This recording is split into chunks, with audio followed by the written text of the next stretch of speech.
Welcome to the Mad Mamluks. I'm Mahin and I'm here with my co-hosts, Sheikh Amir Saeed and Mort. And today we are privileged to be in the home of our esteemed guest, Ustad Ubaydullah Evans, here in the south side of Chicago. First of all, Jazakallah khair for having us on the show. And for coming to the show and also introducing us to your lovely home. Alhamdulillah. It's beautiful. Man. No, thank you guys for coming, man. You know, I bumped into you guys at ISNA, and you were telling me about the podcast, the Mad Mamluks. And I initially raised some objection around the name Mamluk because, of course, in Arabic that means owned or to be possessed. And I said, as a black man, I don't know if I can go and speak, especially as a free black man, on a podcast entitled Mad Mamluks. But once you guys started breaking down the reasoning behind selecting the name Mad Mamluk, I said, yeah, that's flavor. That's flavor. Cool. So, and for our listeners who don't know, if you don't know Ustad Ubaydullah, you're probably living under a rock, to be honest. But he is the executive director and scholar in residence for ALIM, the American Learning Institute for Muslims. Is that right? That's correct. That's what you're doing right now. You wouldn't have to be living under a rock not to know me. I'm really not that, popular. But that is what I do. I'm the executive director of ALIM, and I'm also its scholar in residence. So yeah, and he's also a graduate of Al-Azhar University with our own co-host, Sheikh Amir Saeed. We were in the same class. We've yes, we were crammed for a few exams together. Yes, we were. Yes, we were. Yes, we were. And it's like full circle for us, right? So like for me and him, we're talking before the podcast. We first met formally when I used to live in Hyde Park, which is just down the street from your apartment. I came home from Mississippi, and you were outside with the brother Abdul Malik Ryan, who was a former guest of ours, and I'd see you at Iman later. I'd go to your classes, and you'd always refer to me as my man there. And I was like, dude, you don't know my name, do you? And he was like, yeah, that's how I know. That's how I picked it up. But it's all good, though. We became tight, alhamdulillah. So it comes full circle for us. Well, I know your name now, Islam, But back then, it was just this really, really familiar face who was always patient, because when you're teaching, you're watching the faces of the people that you're teaching. And some people, you can see their dissatisfaction with maybe how long you're taking to make a certain point, or maybe they're getting bored. And some people are giving you like this affirmation. They're looking like, it's cool. Like, just take your time and just deliver your content. And you would always look at me like, just take your time and deliver your content. That's how you became my man.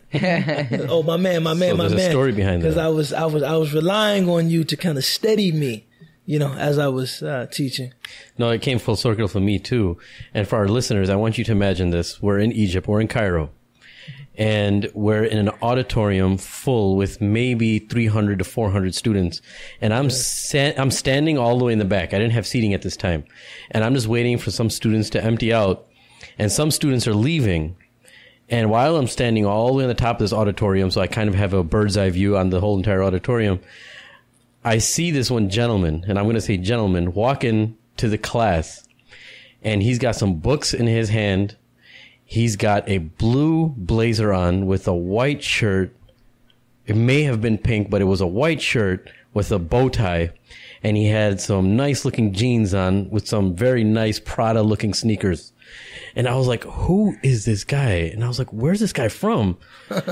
And the way he had his swag, I was like, man, this guy, it honestly looked like some GQ model or something. And I was like, who is this guy? And he's making his way up. And I was like, oh. And I was like, and I think we had a conversation after that. Yeah, I think we did. And then I asked Jamal. That's how it was. Yeah, Jamal Diwan. Shout out to Jamal Diwan. Yeah, Jamal Diwan. Sheikh Muslim. Yeah, we forgot. Sheikh Jamal Diwan. Shout out to mashallah. He had a baby recently too. Mashallah. And I was like, shout out to Ismail. Mashallah. Oh, that his name Ismail? Ismail. Oh, mashallah. I didn't know that. Mashallah. So I was like, oh yeah, that's Ubaydullah. Assalamu alaikum, Ubaydullah. How are you? How's everything? This and that. Where are you from, man? Yo, I'm from the States. I'm from Chicago. I'm from Chicago too, man. And that's how it broke. And that's actually how it was pretty cool that we met in Egypt. That's right. And that's right. We didn't know too much about each other. I didn't know where you grew up, actually, what part of Chicago and all that. That's right. But we got close in Egypt. That's right. Right? And for those of you listeners, Sheikh Ubaydullah Evans is an individual who specializes in Maliki fiqh. He graduated from the Maliki sector. I graduated from the Hanafi sector. And this individual has a very interesting way. And I don't mean to compliment you in front of your face, but just so they get an understanding of how they can depend the knowledge that comes from you, inshallah. This individual has a very awesome balance of how we're living in this contemporary times and applying the fiqh of Imam Malik, which was known of Imam of Ahl Medina. And back then they were known as the Ahl Hadith, the individuals that lived in Medina, and they resorted to lots of hadith because they had an abundance of hadith. And for a Hanafi, someone may say it may be easier to apply certain things in different times of civilization. But somebody who's Maliki, the challenge is even more, right? So, yes, go ahead. No, it is only because in the Maliki school, there's such a pronounced emphasis on precedent and on textual rootedness. Yes. And it if one is not careful, it can be a little bit more constrictive. It can be a little more restrictive, rather, because Imam Malik famously, even when people would come to him and ask him about hypothetical situations, he would say, "Did this really happen? Okay, if it has not occurred, yes, don't ask me about it." Yes. So his school that was out of his humility. Yeah, obviously. Out of his humility, and also too, it was a school of practical application. It wasn't really a school of scholasticism. During the time of Malik radiallahu anh, if someone came to him with a hypothetical question, he would always ask, "Is this something that has occurred or is occurring?" And if they said no, he would say, "Well, ask me when it happens." So he had really no interest in scholasticism. He had no interest in kind of setting up rules of engagement for the text that one could even apply to situations that were unprecedented. It was all about addressing lived reality through revelatory sources.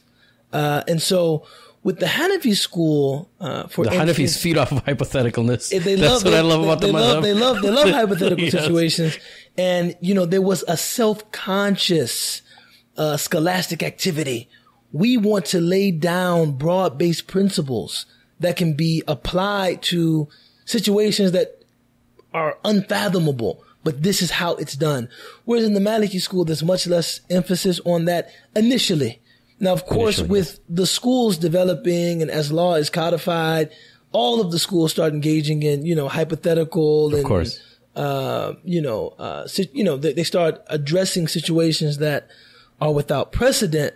But for Malikis that are a little more textual, and by textual, I mean, they like to be rooted in the sunnah of the Prophet alayhi salatu wasalam. And by that, I mean, not only the textual sunnah, but the sunnah ma'rufa, the lived, breathing, practiced sunnah of the Prophet alayhi salatu wasalam, as expressed by the scholars of Medina in the time of Malik and the Quran. It does kind of set us up for a little more, I guess I could call it, hidebound kind of conservatism. But, I haven't found contemporary Maliki scholars to be any less bold, any less daring, any less,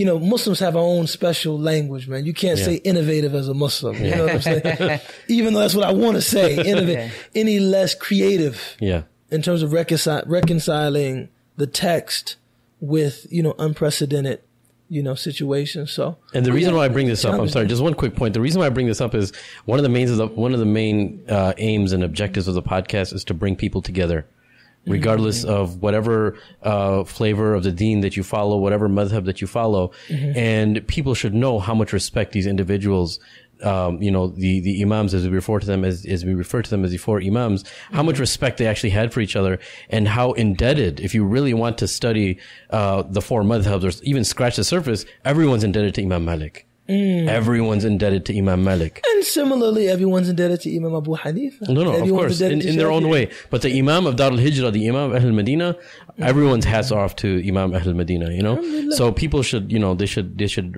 reconcile any differences regardless of the madhab, but, you should start off with just researching a little bit of that madhab. It's interesting, Ahmad. I mean, fanaticism is a human problem. It's not, human beings, I don't know,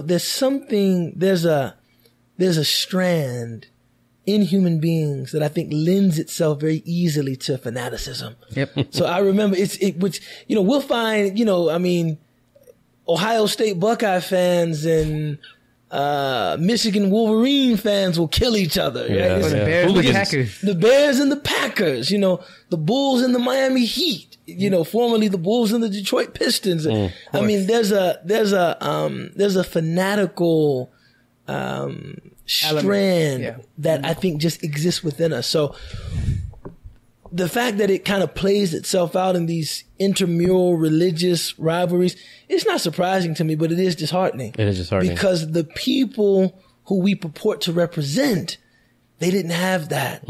Their allegiance was to truth. Yes. And they didn't have this kind of false, esprit de corps, it's all about me, and that wasn't a part of their reality. But it's such a part of ours, man. Yeah. So, Sheikh, speaking of contemporary scholars in terms of the Maliki fiqh, I know that Sheikh bin Bayat has a book about the fiqh of being a minority. And given the background that you just gave about how it may be restrictive for someone who is a sheikh in the Maliki fiqh, how do you think that plays in today's time as far as, the importance of that, given that he is a Maliki scholar and he's applying the usul of Imam Malik to the times that we're living in right now, which is we are minorities in many countries. And in my opinion, I haven't seen many other scholars in our time write books about, this time. Well, to the best of my knowledge, I won't dare attempt to speak for Sheikh Abdullah bin Bayat. I won't do that. But to the best of my knowledge, Sheikh Abdullah, hafidhahullah, is pulling from a vast array of sources throughout the madhahib. And just trying to find rulings that facilitate life for Muslims living as minorities. And I think, his approach is definitely an inter-madhab approach. It isn't specific to the Maliki school at all. He himself is a Maliki scholar and is perhaps even one of the most foremost, he is a foremost representative of the Maliki school, but I think his minority fiqh, fiqh al-aqalliyat, is not specific to the, to the Maliki school. But the idea of taking Muslims living as minorities seriously, I don't see it as a Maliki thing or a Hanafi thing or a Shafi'i thing or a Hanbali thing. I just see it as a human sensitivity thing. This idea that you have a situation and it isn't, befitting a scholar to read one line from a medieval text and say haram. No, I'm trying to look, it's like Sufyan al-Thawri famously said, at-tashaddud yuhsinuhu al-jami'. Being strict, anybody can do that. I can find any, half-wit, unintelligent person and say, be strict.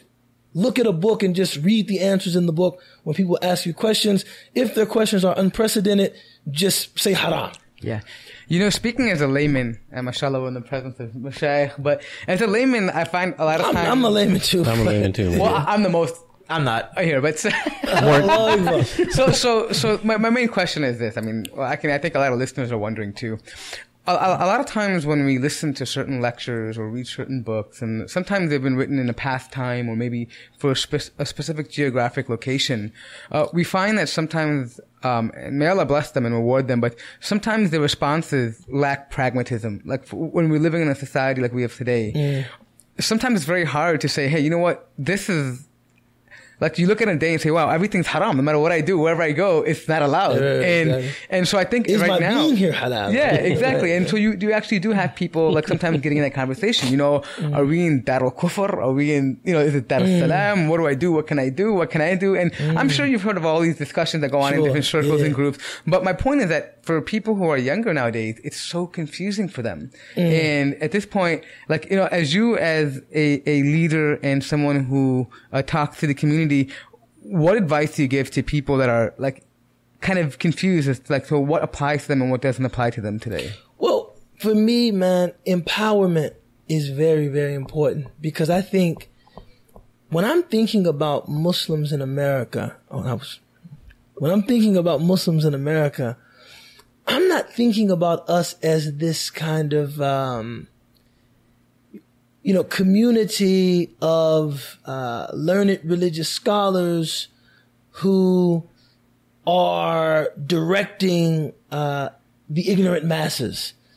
I think about us as a community that we need every kind of individual talent that we as a Muslim community possess brought to the table, and we need everything given kind of full reign, or free reign rather, so that we can flourish as a community. So I tell people, look, we all are probably going to make a lot of mistakes. Mm-hmm. This is real. But as long as you don't commit kufr, right, meaning you don't openly profess disbelief and you don't commit any shirk, if you are in a situation and you have to engage spontaneously, use your ethical compass. Use your ethical compass. And it's really unfortunate that Muslims are not being strengthened in that way. That even those Muslims that are intent on educating communities, they usually produce people that are so dependent on mashayikh that, somebody tells a joke, it's like, let me pick up the phone and call my sheikh and see if I can laugh. You know what I'm saying? Yo, sheikh, can I laugh at that? Okay, that was pretty. I just feel that this will only curtail or inhibit our flourishing as a community. So I say to people, do your thing, man. Now, if you have accessible religious authorities that you can talk to, that you can check with them and show them what you're doing. Yo, I'm a screenwriter. This is a script that I'm putting together for a movie. What do you think about it from an Islamic perspective? Or I'm a fashion designer. This is what I'm doing. I'm an accountant. I'm a lawyer. I'm a banker. I'm etc. Yo, this is what I do. What do you think about it? But in the absence of someone that can kind of play that advisory, role, I would say, man, engage spontaneously, and ask Allah subhanahu wa ta'ala to guide you. I'll say this, and we can move to the next question. We read about the Prophet sallallahu alaihi wasallam praying istikhara, but we don't really look at what's implied in his praying istikhara. What's implied is that he did not have all of the answers. The Prophet sallallahu alaihi wasallam, of course, was given crystal clear guidance, but it wasn't so clear that it would obviate the need of calling upon God to guide him. So if he had to do it, sallallahu alaihi wasallam, who are we? So I would tell people, man, engage spontaneously, and make your contribution to the renaissance of the ummah of Muhammad sallallahu alaihi wasallam. But to backtrack a little bit, I want to take this back to, because something I've been interested in is, we talked about this issue of scholarship and whatnot. Now, Amr mentioned in the beginning, the first time he had an image of when he first saw you, and then we've also studied.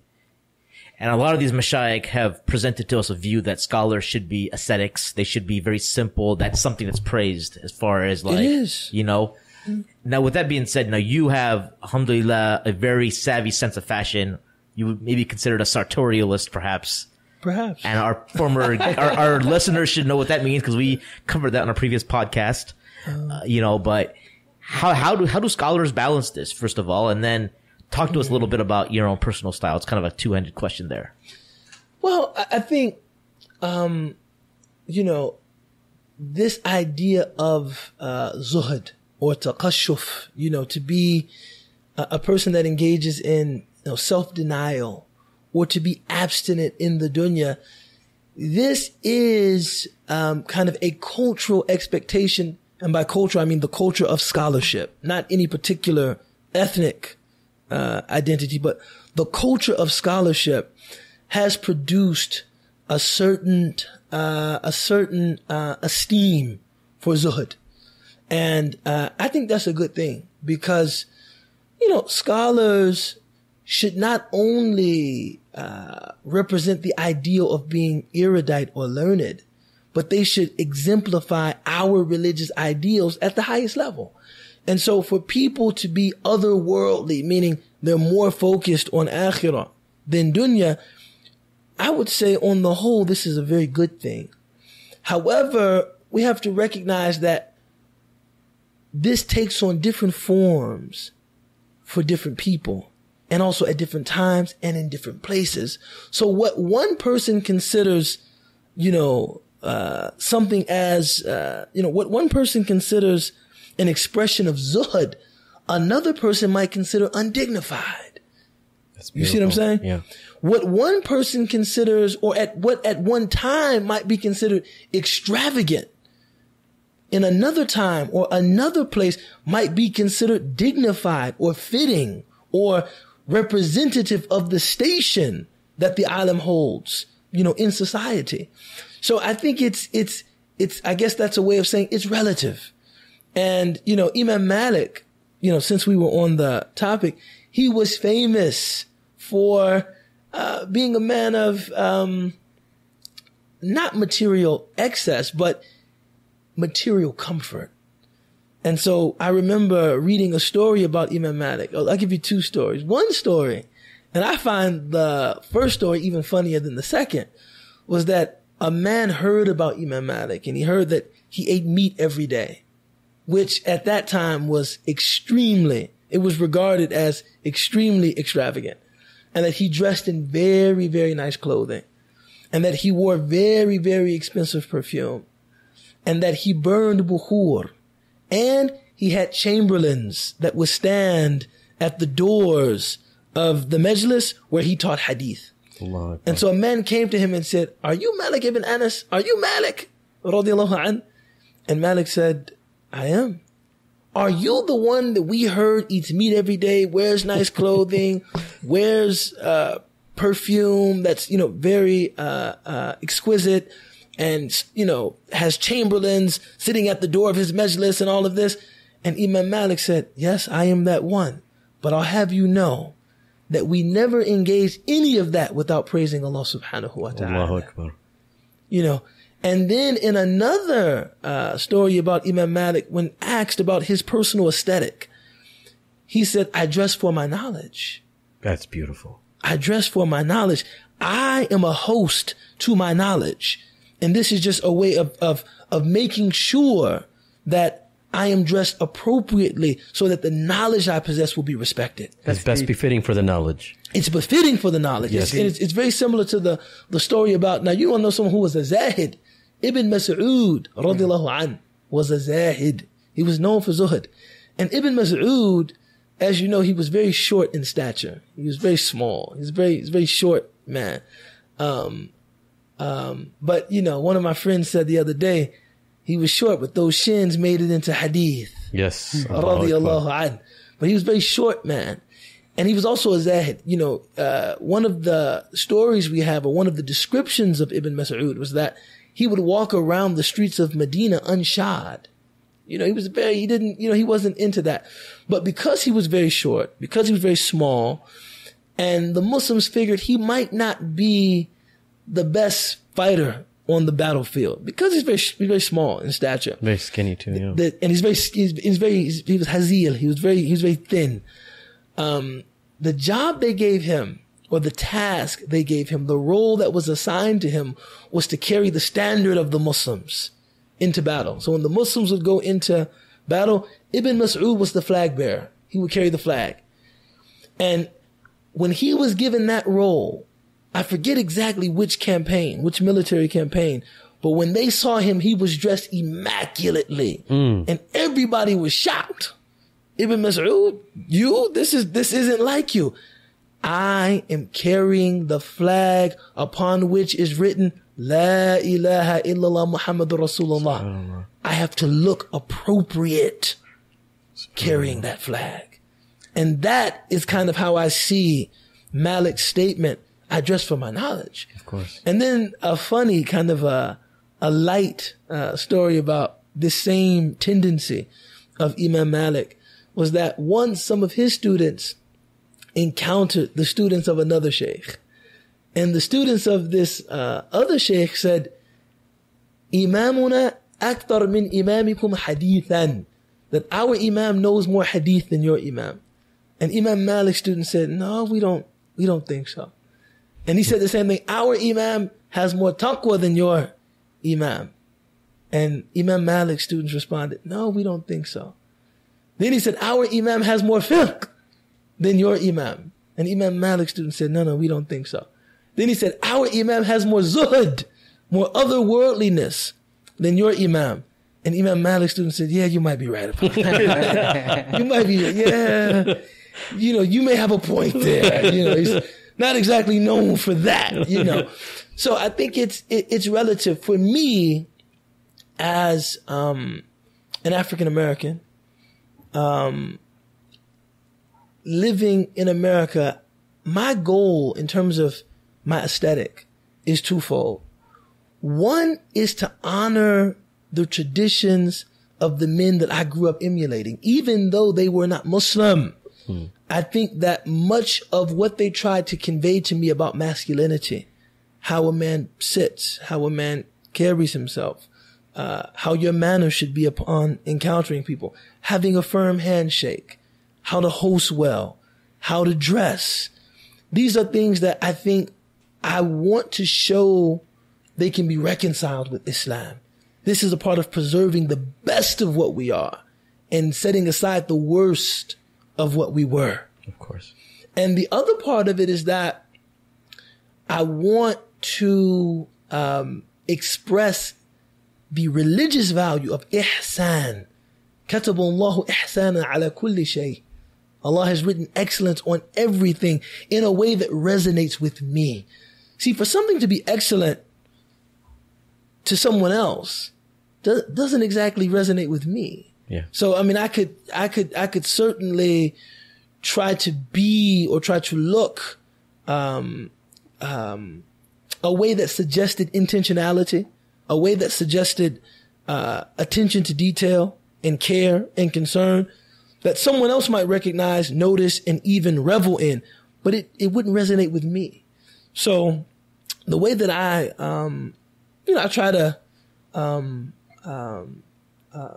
style myself, if you will. I mean, all of us, whether we recognize it or not, when you leave your house, you're engaged in certain types of cultural performance. Of course. And the way that I try to style myself, is, just, wanting to, hold up some of those examples that I was raised with. Also to emulate, some of the a'imma of our tradition that I've learned about. And also to try to be excellent, in some way. And then, with style, there is some whimsical, self-expressive stuff that's thrown in, here and there, breaking some rules and things like that. But of course, within certain limits. Sure. Like, now, does this go back to high school for you? Like, you're, cause we're about to say you're a year or two, younger than me. So I remember growing up, and you and I were having a conversation. Wait, hold on. You're too young. Wait, I gotta ask you, how old are you, brother? 34. Oh, are you? Yeah. How old are you? I'll be 35 in an... Okay, we said 2 years younger than you. Okay, I thought you were younger than me. I was like, wait, are you 30, bro? I didn't know. Are you 5 years younger than me? Okay. Okay, you're only a year younger. Alhamdulillah. Sorry about that. I remember we grew up in the, we had a conversation like a month ago. I remember talking about Supreme and the Bape guy in New York. Right. And I was like, I was kind of surprised that you at least were literate about that. Cause I was like, the way you dress is very like classy, et cetera. But then you have a literacy in like Urban Street where growing up, we had like Carl Kanai and Pele Pele and Mecca USA. Was that ever your thing, or were you always into like classy, like? Well, I don't know. I don't know if classy is the word. I mean, I think sharp is the word, sharp. Well, I think, timeless. I definitely have an appreciation for streetwear. I think, it is kind of the fashion pulse of the urban community, of the African American community. And there's always really cool, innovative, fresh expression happening at that margin. And I try to stay, keep my finger on the pulse as much as I possibly can. I think for me, I have always been a little more comfortable in, I guess you could say, like a classic American sportswear, with very expressive color. That's always been like my twist. It's just classic American sportswear, very expressive, color, and then, an attention to detail. But I do stay abreast, man, about, with what's going on in urban streetwear. And really, I mean, fashion for me it's a hobby, man. So there isn't even like runway fashion is not my thing at all, man. I think that stuff is a distraction, man. I can't really, I think, it's not, I can't get into it. I can't. You say runway? Runway. Oh, runway. Runway. So Okay, what that okay. means is like you have designers that come out and they throw like these crazy fashions out there, and people just they catwalk it. Oh, And- I know what you're saying now. Yeah, and so When you say- it never really makes it to the mainstream. When you but say it's runway, crazy yeah. idea. It's like that whole even like the fashion scene in terms of like changing trends and styles and proportions and from season to season. That's really not my thing, man. I like timeless male elegance. Yeah, classic That's beautiful. Yeah, Timeless male elegance. It's always been, a place that I was very comfortable. But some of the other stuff, I'm a spectator. I mean, classic like menswear, I'm much more of a participant. But everything else, I'm just kind of spectating because I think fashion does tell a story. And it does something for yourself too. The few times that I do wear a suit and tie, whenever I do, or when I wear dress clothes, which is kind of rare, but when I do, I carry myself much differently. Mm-hmm. And I, believe it or not, some people don't believe me when I say this, I feel a different type of closeness to my creator because I'm carrying myself differently. I think for somebody, it depends on their paradigm and their mindset. If Islam is not on their mind or if it's not their goal, they may use different things. But for me, I just went to a wedding a few months ago. One of my cousins got married, and I hadn't worn a suit in a long time. I actually went and bought a suit, and I wore that suit. And I was very, very cognizant of the timings, and I had to give a talk too. And when I give a talk or a khutbah when I'm wearing a thobe, I notice a difference. And I'm giving one in a suit, it's a completely different talk. Yeah, completely different. It's interesting that you say that, man, because I think one description I heard of the modern age is that this is an age in which we have forgotten a sense of occasion. We don't have a sense of occasion, that certain events, certain events, certain times, certain occurrences are special, and they call for special kinds of protocols to really meet them accordingly.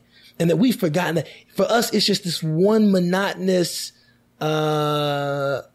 business casual, dress code. It's kind of like, the way that you look, the way that you act, the way that you comport yourself. It can just anywhere. It's all the same. It's all the same. And I feel like this is one of the things that leads to a certain kind of disenchantment with life, because there's nothing that really sparkles. There's nothing that really shines. Whereas when you look at, earlier ages, particularly like in Western societies, there was a way that you dressed at work because it was work. Yes. There was a way that you came to dinner because it was dinner. Yes. There was a time when even at home, you could not come to dinner in a tank top. Like my grandmother, you could not come to her table in a tank top. It's just, you couldn't do that. SubhanAllah. You had to at least, have on a clean shirt, wash your hands, roll up your sleeves. Why? Because we are eating dinner as a family, and this has significance. This must be greeted with a certain kind of protocol. And I see this in the Sunnah of Muhammad alayhi salam. Even the Prophet sallallahu alaihi wasallam. And remember, this is pre-industrial society. So this isn't like people have closets full of clothing, right? But him saying, wear your best clothes to Jum'ah. Yes. Allah. We're the best that you have. And The these Sunday are people clothes, that are right? very, what's that? It's your Sunday suit, right? Why would the Prophet sallallahu alaihi wasallam instruct people to wear their best clothes to Jum'ah? Why? Because this is the congregational prayer that is mandatory. And you should meet that with a certain kind of, with a certain kind of preparation. Preparation, yes. So that you are reminded that this is special. And just let me, the reason why I remember the suit thing is I still remember right outside of Azhar, you, me, and Fahim and Jamal may have been with us. And we were sitting and having tea outside, not in the inside. We were sitting outside and we were having tea, and we got into a really deep, that's actually the first time I had a very deep discussion with you. Mm-hmm. And I was like, man, mashallah, this is really good. So we continued talking, and we were talking about our vision of how we would like the community leaders to be, even if they're teaching traditional knowledge. And I remember you said one thing. You said, I'm going to think about this. I want to see, and it still rings in my ears when I'm wearing a suit. He says, I want to see the community leaders, even of traditional knowledge, in Armani suits. Those are your exact words. That might have been Fahim's words. No, those are your words. Are you sure? Armani suits. I still remember. I don't love Armani like you that. don't? No. You said Armani though. I might have. Maybe because it's the name. It's a nice name. He probably got the brand confused. It's probably Gucci or Versace. But it's okay. You got the point. No, He's not a very stylish person, so maybe he just forgot that he got the name right. Yeah, I'm kidding. No, but it does say. Now, my disclaimer is that however a person dresses, as long as it's clean and as long as it's decent, then, And as long as it's not jeans. No, I'm just joking. No. And I wear jeans too. I wear jeans. I know you do. I'm just messing around with you. But I think as long as that person views him or herself as being dignified, it's a way of kind of honoring that Adamic, لَقَدْ كَرَمْنَا بَنِي Adam. Truly, we have dignified the children of Adam. Then I don't think, it's problematic. But I think if I said that, and I know that, you're a good rawi, you're a good narrator of hadith, what I probably meant was that I think our community needs to see religious leadership that does not present itself as alien to the lived realities of the people that they're serving. Yeah. That's probably what I meant. That's beautiful. You know what I take away from this? It's all about relevance. Like, if you can relate to the audience that you're talking to, and we live in America, we live in a country where most of us, go to work, we see people wearing suits, we see them wearing ties, wearing certain, clothes when they're on their way to work or when they dress up for a certain occasion. And we don't see that sometimes in our own events when we should take them higher than the events that we go to. So, I mean, what I'm trying to say is some people, like, I've noticed this when they go to the masjid on Jummah, they'll wear, like, I've seen them come in sometimes in, like, sweatpants and, like, this raggedy t-shirt, but if they were going to go to a job interview, they would have their best suit on. Like, they would be wearing, suits and ties, and they would be decked out. Well, I think, Mort, I think one of the reasons that exists now is that we really, we're inundated by a culture of self-aggrandizement, that it's all about me. And so some people rebelling against that culture, for them, zuhud is, to show how little I care about this stuff. So I put on a pair of sweats, a dirty t-shirt or something like that to show that I'm not one of these people drowning in this, ocean of just dunya and me and fashion and styling myself and image. And I get that. But what I think they might be missing is that dressing nice is really a way of honoring the other. And this is where when you talk about ihsan, it's not about the Prophet sallallahu alaihi wasallam encouraged people to wear perfume because the angels like it. Saying that even in the simple act of applying perfume, this is something you do not to aggrandize yourself, but to honor the other. When I invite you to my home, if I'm asking you to come dressed in a certain way, it's because we're trying to create a certain kind of ambiance in the space that everybody can benefit from. It's not because I want you to show how much swag you got or how cool you are. No, it's to honor other people. Your manners are something that you adhere to honor other people.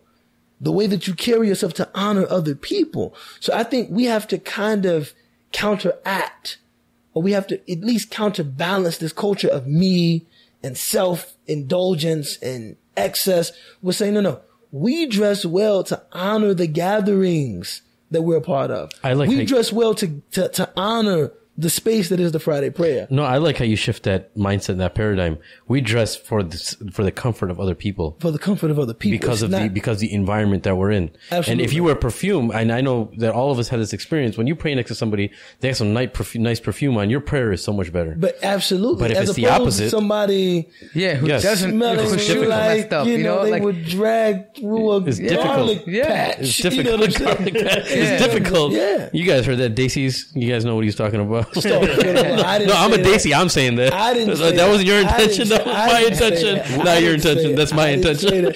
To all my Daisy family out there, Kesahe.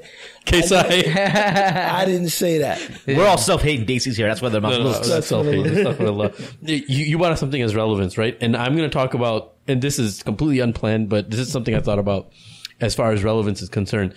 What is the degree, how we make people understand relevance? Because we have individuals, and this is just open to our interpretation right now, if you even want to talk about this, is propagating Islam through a means or a magazine that may be controversial. Okay. Because you want to make Islam relevant, right? So we know that of an incident that happened of a magazine, Yeah, I heard the story, but you know what, man? I was telling Maheen earlier, man. See, for me, it's not as groundbreaking. You know, the initial interviews. Now, you know, Alex Haley, was a writer for Playboy. The initial interviews that eventually became the autobiography of Malcolm X were conducted for Playboy magazine. Yep. Yeah. Dick Gregory, revolutionary, used to, you know, do stand-up at the Playboy Club here in Chicago. Bill Cosby, well, probably shouldn't say Bill Cosby. Now Bill Cosby Playboy Club, that makes a lot of sense. You know what I'm saying? But, you know, when Bill Cosby was offering, you know, some social commentary that, you know, served to shed light on some of the racial disparities in America. This was happening at the Playboy Club. You know, even MLK, I believe, interviewed for Playboy magazine. So, you know, Playboy has always had this kind of paradoxical progressive politics, nude women thing kind of going on. And it's always been a part of Playboy's, you know, je ne sais quoi. Not that I know anything about Playboy, so the fact that like Playboy featured a hijabi woman talking about how she understands modesty and, you know, her career, you know, ambitions, it's not altogether surprising to me like that. Okay. I mean, But you know what, Sheikh? Here's the thing. I mean, in a time right now in America where Muslims are so alienated, and the fact that, and for some people, Playboy is like an American icon, you know, like Playboy magazine, right? Sure. And on this iconic magazine, you have like a woman in hijab now is giving an interview. So in an environment right now where some people would say is very hostile for Muslims, right? So even though I don't personally agree with the magazine itself, and I wouldn't have done that myself, right? Sure, because it embodies some things that I think are disrespecting women. But the fact that she, for whatever reason, she went on there and she is a symbol on that magazine now in front of all millions of Americans that would have never in a million years thought they would have seen a Muslim woman in a spotlight. You know, it kind of changes the paradigm shift. It's interesting, man, because I mean, I find that if you're living in America, you are making some compromises in the sense that, you know, do I agree with all of how my tax dollars are being spent? Probably not. Do many Muslims, you know, I mean, for instance, I'm not trying to be, controversial. Yes, I am. Be open. How real? This is the Mad Mamluks, right? Yeah. We get pretty raw here. Can I be real? Yeah. Be real. I can be real? Be real. So, you know, you look at something like the salaries of physicians in America. These are the highest salaries paid out to physicians in the world. Yeah. Physicians don't make money like that in the UK. Nope. Physicians don't make money like that in Canada. Physicians don't make money they certainly don't make money like that anywhere in the developing world. They're treated like public servants. But exactly, right? Physicians in America are, why? Why do you think they're able to reap such, impressive salaries? Because we have a for-profit healthcare industry. If we had a single-payer system, if we had universal healthcare, maybe salaries might look different. So my point, and now the ethicality of something that many people consider to be a human right, the access to healthcare, right? The fact that here it's still something that you have to pay for. And the quality of service you can expect is directly related to the amount of money you're paying for that service. Some people might deem that unethical. But if you're in America and you're taking, the salary of a general practitioner or an orthopedic surgeon or whatever, that does imply some level of compromise. If you work in the corporate sector and you are involved in any aspect of finance or banking, chances are, if you look closely enough, there's something about what you're doing that might raise ethical concerns for a very conscientious Muslim. So my point is that we all draw the line someplace. We all, one person told me, if nothing else, you have to recognize that the gas we put in our cars, the fruits that we consume that are out of season in most places, the gas that we use to heat our homes. I mean, this is all being consumed at a human price to other people that we're not paying what someone else is paying. So my point is that someone that draws that line and says, well, Playboy magazine, there are certain things about it that I certainly don't like. Well, there's certainly things about the medical profession I certainly don't like. There's certain things about finance I certainly don't like. There's certain things about, Whole Foods I certainly don't like. But I go in, I buy the fruits that I want. I work my job. I take my salary. So I think we have to be very careful about throwing stones when all of us are living in very fragile glass homes. The bigger question for me is, we were talking about this earlier, is that, I'm pretty neutral on it. The only opinion I have of Playboy is that my dad bought me a Playboy belt when I was a kid. With like a buckle. He had the little bunny on there, man. It was kind of fly. And he didn't know what that was, obviously. I knew what it was. I flossed it hard. Dad didn't know. My dad didn't know for sure. I was like, thanks, Pops. You were the best dad of all time. Anyways, we'll make sure that's not in there. No, which is not, let me backtrack though. Which is not to say that someone can't raise an objection to say, well, I think what she did was wrong. That's fine. But understand that we're all, if you live here, we're all drawing that line someplace. That's all I'm trying to say. Right. Yeah, so you should see, what was done as, well, she drew the line a place that I wouldn't draw it. She went too far.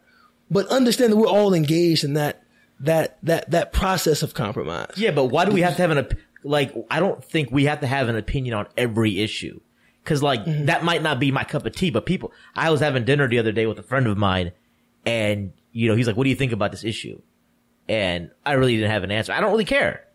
I got bigger issues to worry about. The Buckeyes are number 2. We got to beat Bama. Yeah, but you know what I mean? But some issues are relevant, and I think there's an issue when everything that pops off in social media, because it's not a social media issue. It's a Playboy article. It's something that actually happened, but it's come to us via social media. And because of social media, it's come to us very fast. And there's stuff popping every week.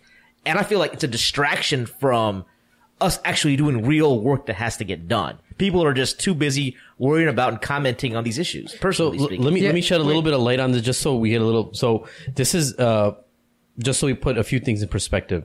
So as far as representing Islam is concerned, so when somebody talks about Islam because of the situation that we're in, when somebody emerges and has a platform, then all eyes are on them, because we feel that this person, now we have somebody that's going to represent us.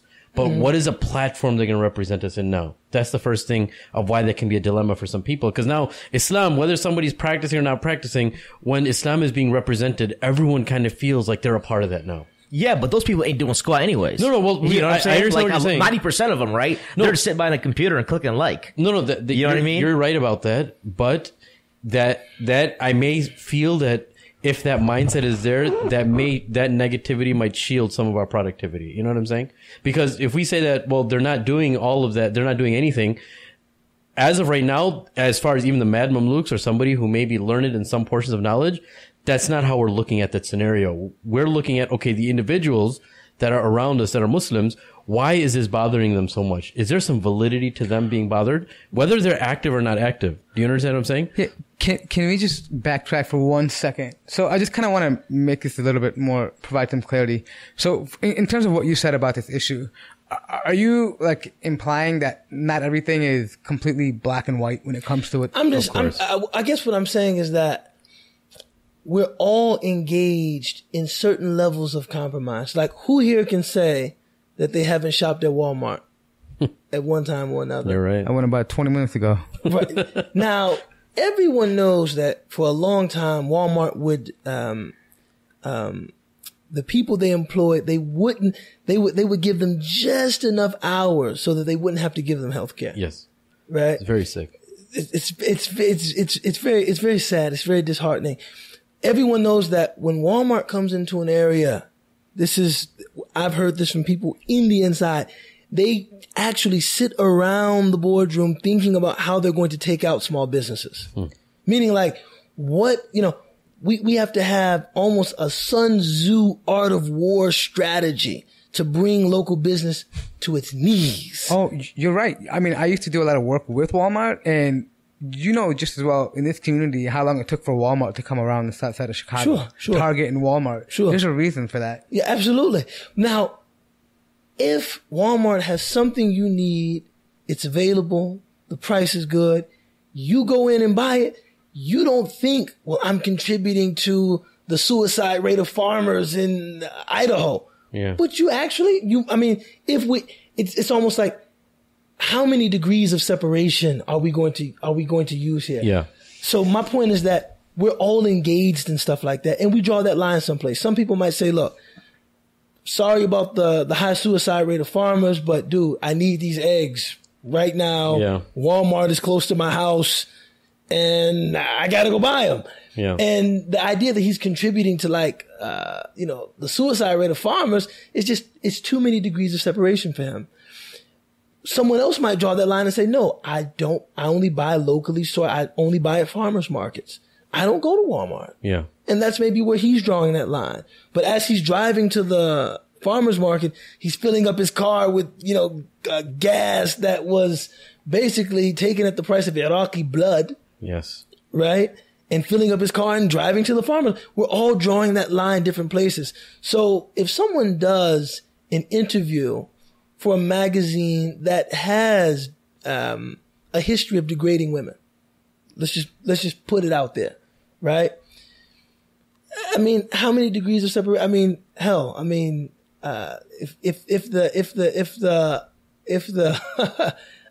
article was, or if the interview was conducted by the Wall Street Journal, and they have a history of supporting conservative politics against Muslims that have decimated black communities, I could indict them for that. So I guess what I'm saying is, where does it, So can you say it kind of breaks also down to their intention, like why they did something or what it may be, and I guess at the same time what you're saying is that everybody has some kind of wrong that they do, and they draw lines differently, but they have a certain, I guess everybody can justify what they do differently. So I think it comes back down to intention, maybe why she did that article or why that person's not doing something. Yeah, I think it comes down to intention, and we have to understand that we can disagree with each other without saying this person was sinful or unethical. Yeah.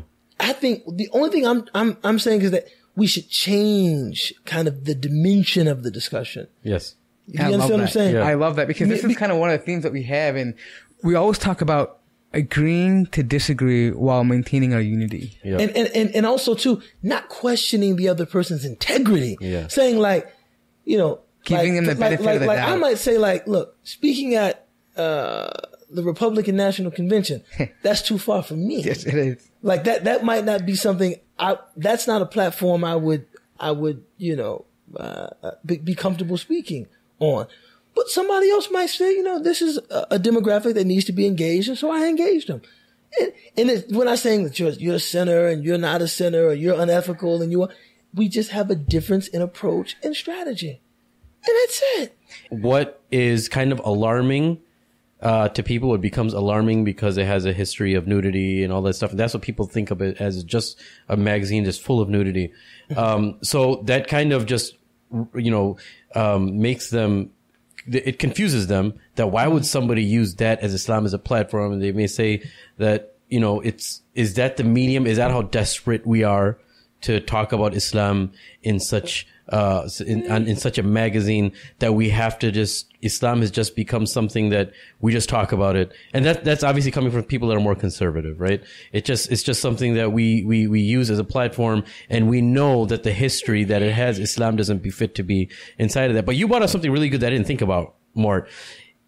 It was, if people believe that it only has nudity inside of it, but now it's as if to take over. The way you mentioned, it's like a takeover of a woman with hijab in there now. Traditionally, I remember growing up, right? I grew up in a suburban area, and I had tons of American friends, and it was common for like Playboy magazines to be laying around their house. Like, I remember I'd go and I'd tell my mom, like, oh my God, there's a Playboy. And my mom, like, never go back in the house, right? But this is part of what, and like, it was kind of weird for me because I'm not saying every family, but the families that I knew, like, everyone knew that their dad had a Playboy magazine somewhere, right? And, but now that same Playboy magazine is going to feature a hijabi woman talking about modesty. And for me, I think it's such a paradigm shift in America that, I mean, I never thought in my days that I would see a hijabi girl talking a Playboy, right? And for now, I understand what you're saying is how it's not as monumental as some people may make it sound it is. Yeah. And where you're coming from, that it's, some conservatives won't like it. But you have to realize, in my opinion, I think Islam has found its way into people's hearts in so many ways. And I think you might have forgotten about this, but if you remember, even after 9/11, one of the most horrific incidents, the sales of Quran went skyrocket. Yeah. And from something that looks so negative, I mean, it was an impact of society, but something blossoms from that. And Allah can put the religion or His guidance, hidayah, in any way He wants. And sometimes we're all just different avenues. Yeah. I mean, that's a real thing. And I think, I don't know, I think it's important not to make too much of it. I mean, I think, sometimes, at the same time, and I know you want to move from this, right? At the same time, I do recognize that certain things symbolize. It's what they symbolize, because there's lots of magazines that Muslims would find morally bankrupt. I mean, a lot of the sports magazines that, I mean, I probably have a Time magazine laying around.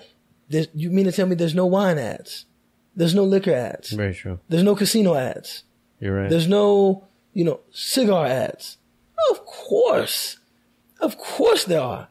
And no one's talking about illicit relationships. Of course there are. But I think it's what Playboy symbolizes. It's this iconic American brand that represents, usually female nudity and lewdness, and a Muslim having anything to do with it is seen as being, distasteful, shocking, and desperate. And I'm not saying people aren't entitled to that opinion. That's the main point. I love you're mentioning that. It's awesome. Yeah, it's not that people aren't entitled to that opinion, because I feel that people are entitled to that opinion. But for someone to say, well, I mean, it's a morally questionable platform among other morally questionable platforms. Good point.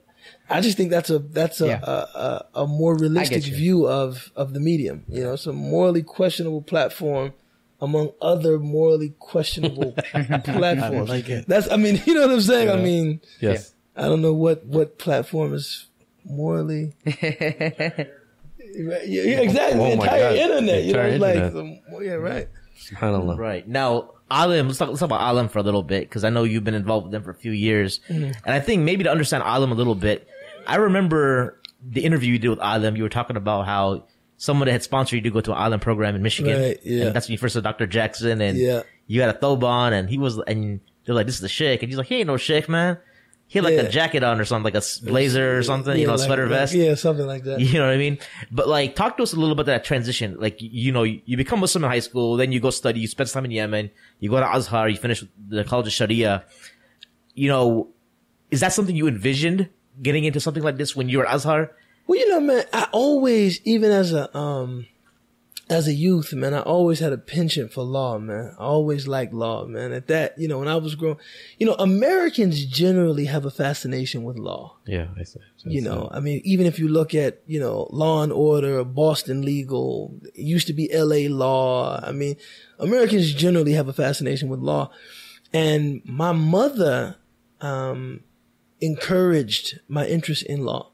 So, when I was young, about, two things I always loved: cars and law. You know what I'm saying? And so when I was younger, my mother would ask me, "What do you want to be when you grow up?" And I would say, "A lawyer."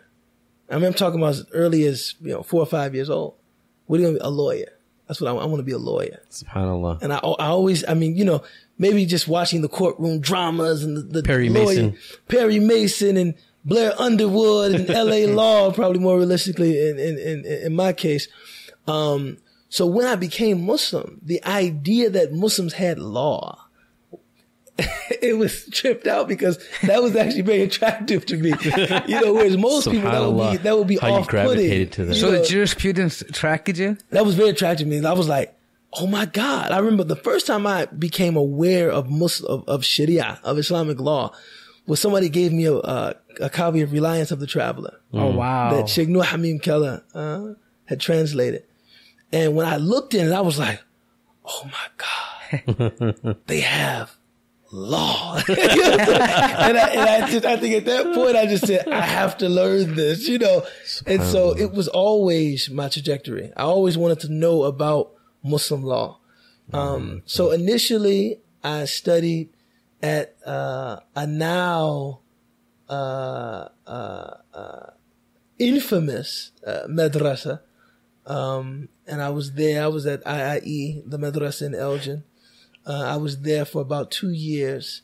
And I was a residential student. I was one of the only African American students there. All of my classmates were like 12 and 13-year-old Desi kids. And I lived there for 2 years, man. Oh, yeah. And it was really one of the most beautiful experiences of my life, man. It was a beautiful experience, man. Being in the madrasa and being with those children, reading the Quran every day, man. It was, it made such an impression on me. And I was there for 2 years. And at that time, their Alim course was just really getting off the ground. And so it had a lot of working parts that weren't, just things weren't as firm. Things weren't as, Developed is the word I'm looking for, as they probably are, now. So I think maybe I grew frustrated with, kind of how the program was coming together and developing and progressing. So I ended up withdrawing from school after a couple years, getting married. Then I went to Ireland. And that is where my passion for Islamic studies was kind of like re-energized. It was, my passion was revitalized, man, because I wasn't disillusioned when I left IIE. I mean, I was still like, mashallah, Sharia Islamiyya, Talabul Ilm, Ulum Shar'iyya. This is where it's at. But, I don't know if that's the right setting.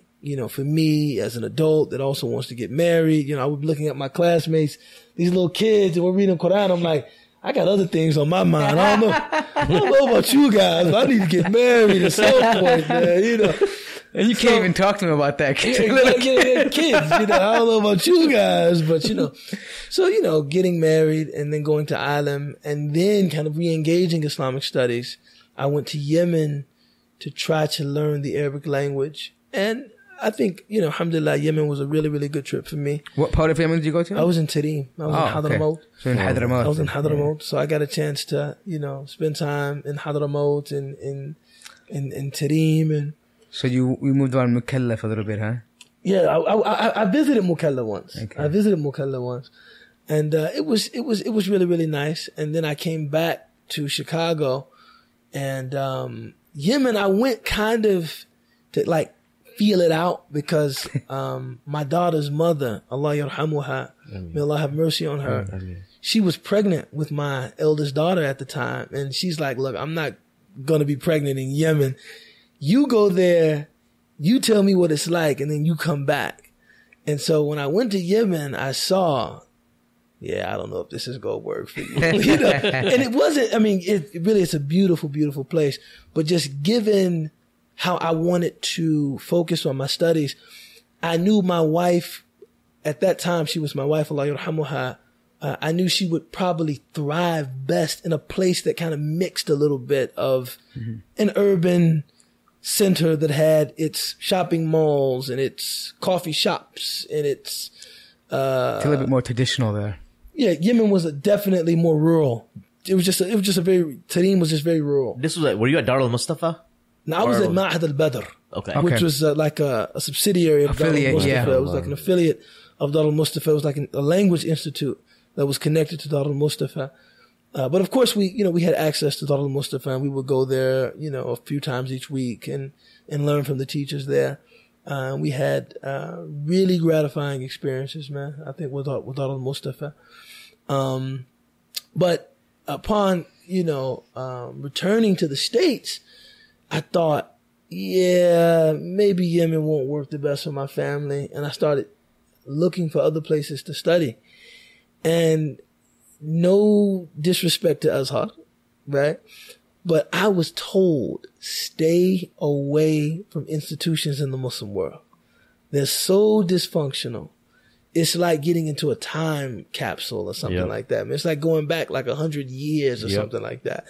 So I was told, go to Egypt, study privately, just, try to, link with some really, really skillful, really, really mutamakkin is the word we use in Arabic, really well-versed teachers, learn from them, and then come back to the States and just kind of do, kind of a traditional, trajectory of study, bachelor's, master's, PhD.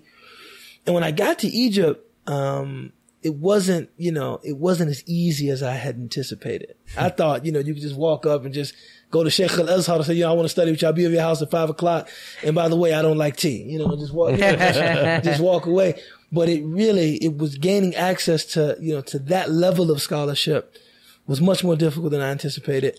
And so I bumped into Hamza Abdul Malik, shout out to Hamza, he was reciting at Muhammad Ali's, memorial, mashallah, holding us down, making us look good. That's my man. I saw Hamza and he said that he was enrolling at Azhar. And I was like, why the hell would you do something like that? Why would you do something like that? And then he said, well, it's not that bad. And it's actually, an accredited, institution, and you'll be able to go back to the States and continue your studies if you want. Like any, exchange student. And so it just seemed like a good thing to do. And once I got into it, I saw the benefit of having a muqarrar and, like set things that you have to study and, as opposed to just kind of doing this in a very, very haphazard, way. So I think Azhar on the whole was, really, really beneficial. When I finished Azhar, I really didn't know what I was going to do. I came back to the States and I was like, honestly, man, this will trip you out. I tried to get a job at a custom suiting company. You know what I'm saying? That was, and I remember people saying, you studied in Egypt for 5 years to sell suits? And I said, well, if I can teach a couple of classes a week just for absolutely nothing, just to give back to the community. I'm also very passionate about, menswear. I'm really passionate about menswear, and this is what I plan on doing to feed myself.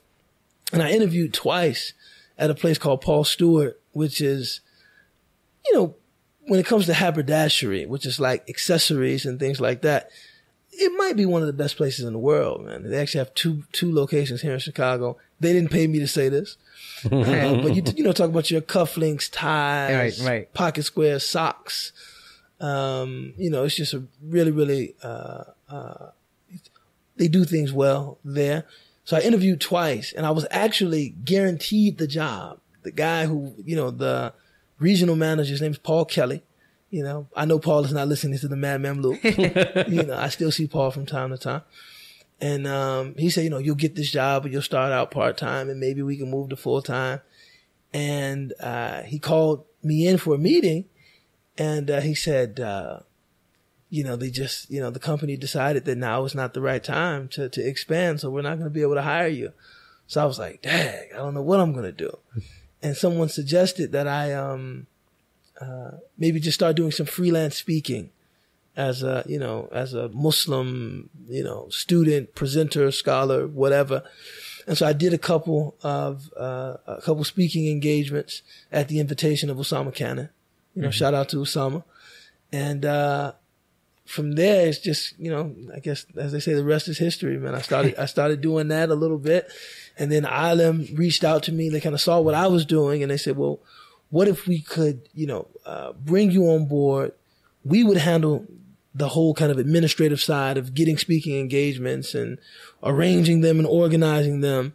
And, we would, just kind of position you as a scholar in residence.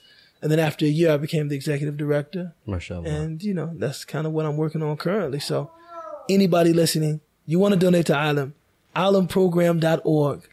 Because, executive director is just a fancy way of saying I beg for money a lot. And I know that you have a background in journalism, and your writing says so too, mashallah. And how much time did you spend, with writing and journal? Well, I spent a year at Columbia College, doing journalism. And, it was, I always loved the printed word. I always had an affinity for language. You meet Muslims, and almost universally, there's a deep appreciation for Arabic. But I have a similar appreciation for English, man. That's beautiful. I think English is a very rich, very beautiful language. And when it's rendered in accessible public prose, meaning just, journalistic writing is different than literature. Yes. I mean, it can be elegant, it can be witty, it can have good, it can have depth, it can be meaningful, but its accessibility, the accessibility of journalistic writing, and how it captures a current feeling, a current mood, a current attitude, is what kind of makes it distinct from literary writing. And that's always been important to me. And so I try to bring that into my writing. I try to bring it into the way that I present. How much success, we have at that, only Allah knows, but it certainly is a goal of ours. You know what I'm saying? For those of listeners, don't visit the website, The Art of Manliness. Just come see Sheikh Ubaydullah Evans, inshallah. You don't need to go to no website. Nah, man, Art of Manliness is a cool website. It is a cool website. It's a very cool website. I checked it out. Before we wrap up here, it'd be remiss if we don't ask you something. Me personally, I'm interested. We look around your place here. You got a lot of cool books on, Porsches and men's sartorialism, etc. But also you have commitments to the community with speaking engagements, and you have a family with 3 kids. Do you have any kind of hacks or rituals that you do to keep yourself, from getting overwhelmed, or just to stay on top of things? Hadia Muhammad is my wife. And, my wife, may Allah bless her and preserve her and increase her, is a very family oriented person. I'm not, I'm family oriented in that, I enjoy time with my family, but I can also enjoy, we were students in Egypt, man. I can enjoy time alone as well. And I can really, really get into a zone of just doing my own thing, man. But I think my wife is insistent upon, a certain balance that includes, our time together, time with the children. Now, of course, we have to work. We have to work, because it's not only to make money, it's a part of our purposeful engagement, with life, man. Work is not just about money. This is a part of our purposeful, meaningful engagement with the world. So it's a component of what we do, but it's not everything we do. And so my wife really she's a consistent reminder that, a man does not live on bread alone. Mashallah. A man does not live on bread alone. Yeah. Mashallah. So where can people get a hold of you? Do you have an online presence? I know in Chicago you're here, but you travel as. I heard you don't like as social well. media too much. No, I'm not on social media. Man. I'm not on social media. I don't have any social media presence. I think someone maintains a fan page for me, which is, I mean, the notion. I that can tell how awkward you look. Like, you look so uncomfortable saying that I have a fan page. which is is. I think the brother maintaining the page is one of my best friends, mashallah. Omar Ali, shout out to Omar. Really, really cool dude. And I think he just wants to make the programming we're doing at the Reading Room up on Elston and Montrose here in Chicago. It's in a room adjacent to MCC. He just wants to make it accessible to people. You know what I'm saying? So it was his idea to get the fan page going. For me, I see the benefit in social media. I mean, whenever I go like on my wife's Facebook, I'm like looking at my friends from high school, and I can get caught in the thing for like a couple of hours. So I totally understand like how it's helpful. I totally understand how it's helpful, but I think there is something genuine and real that I want to preserve in how people encounter me and how I encounter people, man. That's beautiful. This is something, I want people who know me. If a person can say, yeah, I know him, I want them to be able to say, yeah, I know him. I've spent time with the man. We sat down, or we were in a class together, or, we, buy books at the same places, or we studied together in Egypt. I think because only then will you get an opportunity to experience me in a way that will help you to have mercy on me. You see, I think sometimes you see people in these highly idealized, Facebook kind of, their life is crafted. And so when you see them in real life, it's just such a disappointment. Like, I thought you were this paragon of like virtue and this is who you are. You're like, whereas if you really see me, you'll see that there are certain things about me that maybe just don't add up. But this is, am I, will I give a class about, Zuhud? Yeah. Do I like sports cars? Yes. You know what I'm saying? And if you see me, then, you have to encounter that. But if you see like there's a Facebook post and I'm talking about otherworldliness, something like, the temporality of dunya. And then you see me in real life and it's like I'm at a nice restaurant, valet parking, like a fancy car or something like that. It's like, what the?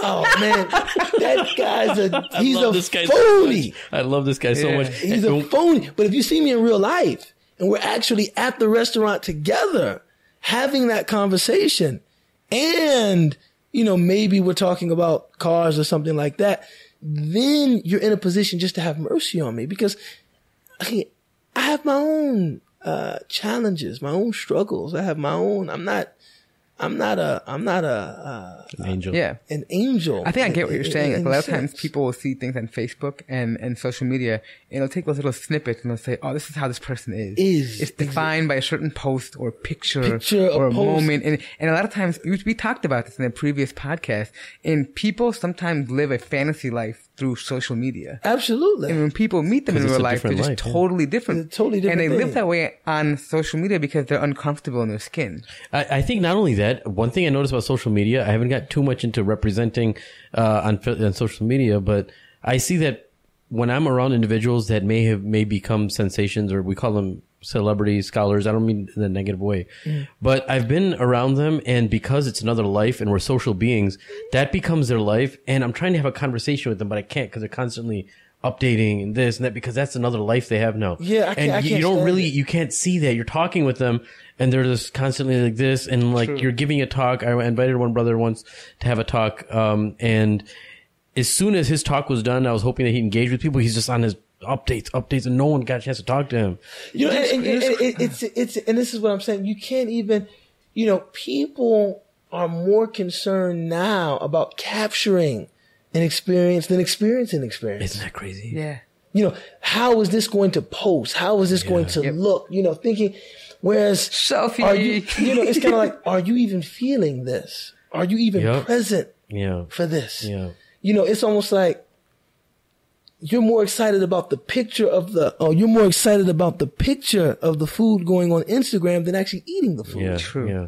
True. And that for me is kind of, that's where I think it begins to get kind of creepy. Yeah, because the life, you're not experiencing life anymore. You just want to capture it. You want to capture life. You know what's really sad is that usually we know from the traditions of the Prophet and his mannerism, when he spoke to somebody, he gave his entire being to that person. Absolutely. And nowadays we're so distracted. I'm guilty of it too, by a phone, a text message, or doing something that we forget the importance of that individual in front of us. Yeah. Absolutely. And it's a bad thing. I heard a statement attributed to Imam Ali. He said, أكرم الناس علي جليسي. That the most honorable person to me is the person with whom I'm sitting. SubhanAllah. You know what I'm saying? There's wisdom in that. There's a lot of wisdom. The most honorable person to me. It is can the person even with mean whom like I'm sitting. companionship, like even the person you're with, and Right. even giving him the respect. Right. The most honorable person to me is the person with whom I'm sitting. أكرم الناس علي جليسي. Yeah, think about how we apply that to our families, like to our wives and our kids. Absolutely. A lot of times, we have young kids, and sometimes it's like, watching the kids means you're just like, you're on Snapchat, but just making sure they're not like tearing the kitchen up. Exactly. Right? Exactly. And the thing about it is that, I was listening to NPR the other day, and they had this Quaker, Palmer Parker, I think his name was, and he was on with a woman named Courtney Wright or something like that. Courtney something. He was saying that, when nobody on their deathbed is saying, I wish I had spent more time at the office. No one I believe he said, as I'm drawing my last breath, no one is thinking, oh, if I had only spent more time I should have spent more time on Snapchat. This is, oh my God, if I had only blogged more. Oh God, now it's all over. No more blogging. But no, if I had only given more attention to my children, SubhanAllah. if I had only taken the time to spend a little time with myself, walking in nature more and being with Allah subhanahu wa ta'ala, if I had only created more quality time for my wife, this is what people are really saying. Nobody's saying, if only I had, taken more pictures. I don't know. Right. I think that's a great way for us to wrap up here. I do want to tell our listeners how they can benefit more from Ustad Ubaydullah. You can go to the Alam website and then alamprogram.org. You can find me there. I'm also Monday nights, if you're in Chicago, I'm at the Downtown Islamic Center. Right now we're doing Tajul Arus, which is a book by Ibn Ata'illah, a book of aphorisms, which are short, pithy, statements that contain lots of meaning, and we're focusing on spiritual development. Spiritual is a troublesome word, but for lack of a better word, spiritual, whatever the hell that means, spiritual development. And then on Tuesdays, I am at the Chicago Islamic Reading Room on Montrose and Elston. And these are just like open hours for me. It's kind of like what we're doing now, just open office hours. People just come, ask questions. Question answer, beautiful. Conversations. And it grew out of, I still have class on Sundays. We're doing Seerah, and we're using Miraj Muhyiddin's book, shout out to him, Yes. Revelation. But after class, so many people would have questions, and my wife would be giving me the eye like, it's time to go. That we decided just to create a day just for questions. Beautiful. And it's really, of all the things I do, that Tuesday session is really one of my favorite things, man. People come in, and it's not like just like I'm sitting there like the Oracle at Delphi or something, and any question you have, I can answer. That would be disingenuous because I'm really not that guy. Yeah. But people kind of direct questions to me, and then it ends up being just a facilitated conversation. Beautiful. That we're all sharing perspectives and trying to enrich each other and enhance, our understanding of, various issues, man. And we talk about everything, man. Much of the material that goes into lectures that I give really come out of those Tuesday kind of open sessions. Mashallah, that's impressive. That's what's up. And then Sundays, I'm also at the Chicago Islamic Reading Room, and we're studying Seerah and times. Downtown Islamic Center, I'm there at 6 to 7:30. On Tuesdays, I'm 6:30 to 8, and Sundays I'm 11 now. The new time is 11 to 12:30.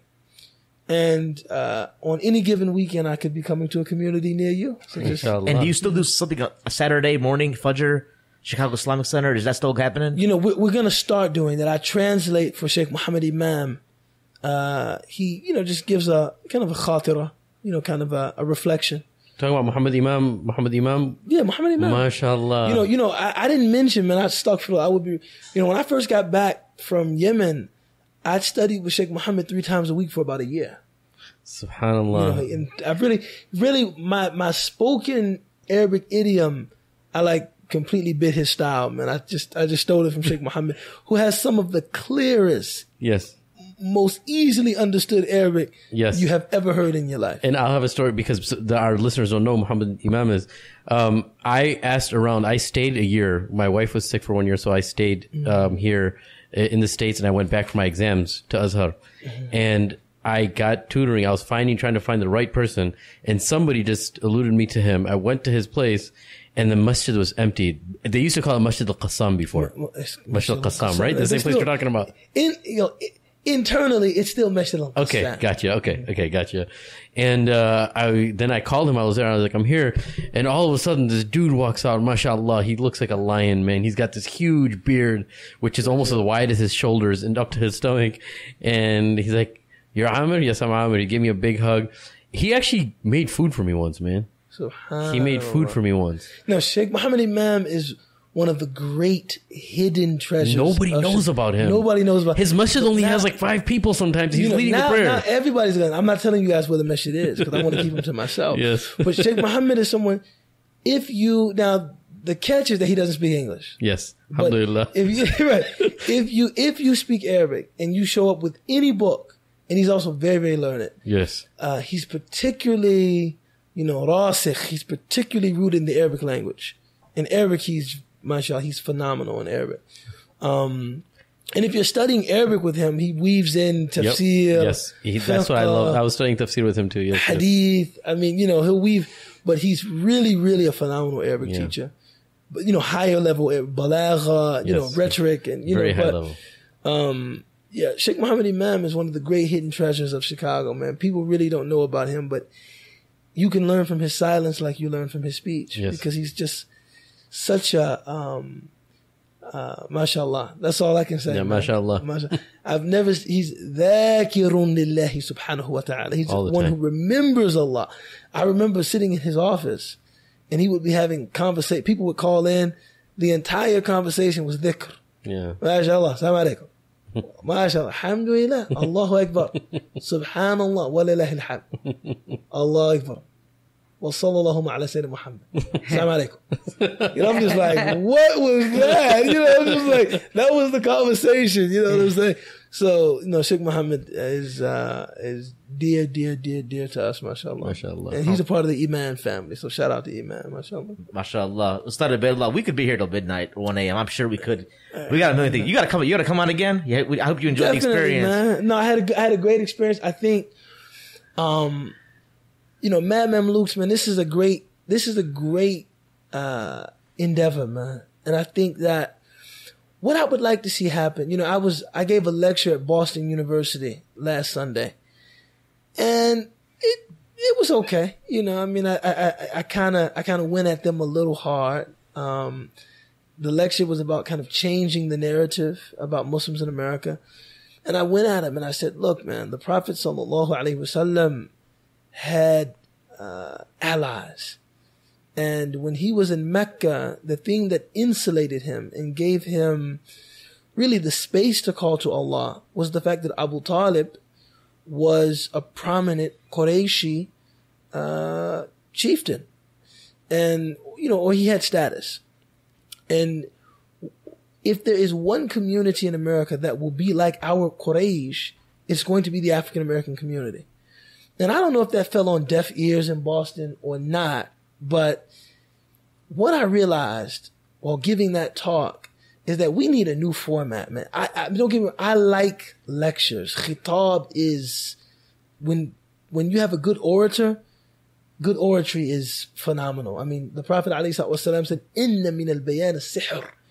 Truly, speech is a form of magic, right? Speech can be spellbinding.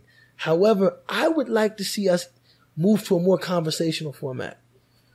I want to see the thinkers that I'm interested in knowing what they're thinking about. I would just love to see two of them on stage having a conversation. Oh, that's beautiful. Yeah. Because you feel that you're participating in something more intimate. And you probably would get a more unfiltered, real glimpse into their thought as opposed to a prepared, canned 45-minute, lecture or 30-minute lecture. So I'm hoping that the Mad Mamluk format will aid in kind of creating that cultural shift that will get our thinkers, our scholars, our artists, our activists, will get them to kind of just, brainstorm and converse in our midst and allow us to participate. That's beautiful. And that's what I see happening here is that me and Mort and Amr and Maheen, well, Imran is just over in the cut chilling, but we're all just kind of engaged in a real conversation. And the listeners, they just get a chance to participate in that. And I think that's really fresh, mashallah. Jazakallah khair. Absolutely. Jazakallah khair, Ustad Ubaydullah, again for having us. To our listeners out there, if you have any questions or comments, you can email us at themadmamluks@gmail.com. You can also like our Facebook page and follow us on Twitter at @themadmamluks. If you have iTunes or Stitcher, you can subscribe to us. And if you have iTunes, please give us a rating of 5 stars, even if you haven't listened to it yet. And to reiterate, man, please talk about the shout out I gave my wife, Maheen, please. She'll listen to it. They said, how do you maintain balance? I said, Hadiya Muhammad is my wife. Alhamdulillah. That she does. In the show notes, I'll probably say you could fast forward to this time for the real secret. Okay. For Ustad Ubayd's the real secret to his time management and everything, inshallah. Yeah. So with that being said, for our special guest, Ustad Ubaydullah Heavens again, hosting us in his beautiful home, for Sheikh Amr Saeed, for Mort, this is Maheen, for the Mad Mamluks, signing off. Assalamu alaikum. Wa alaikum assalam wa rahmatullahi wa barakatuh.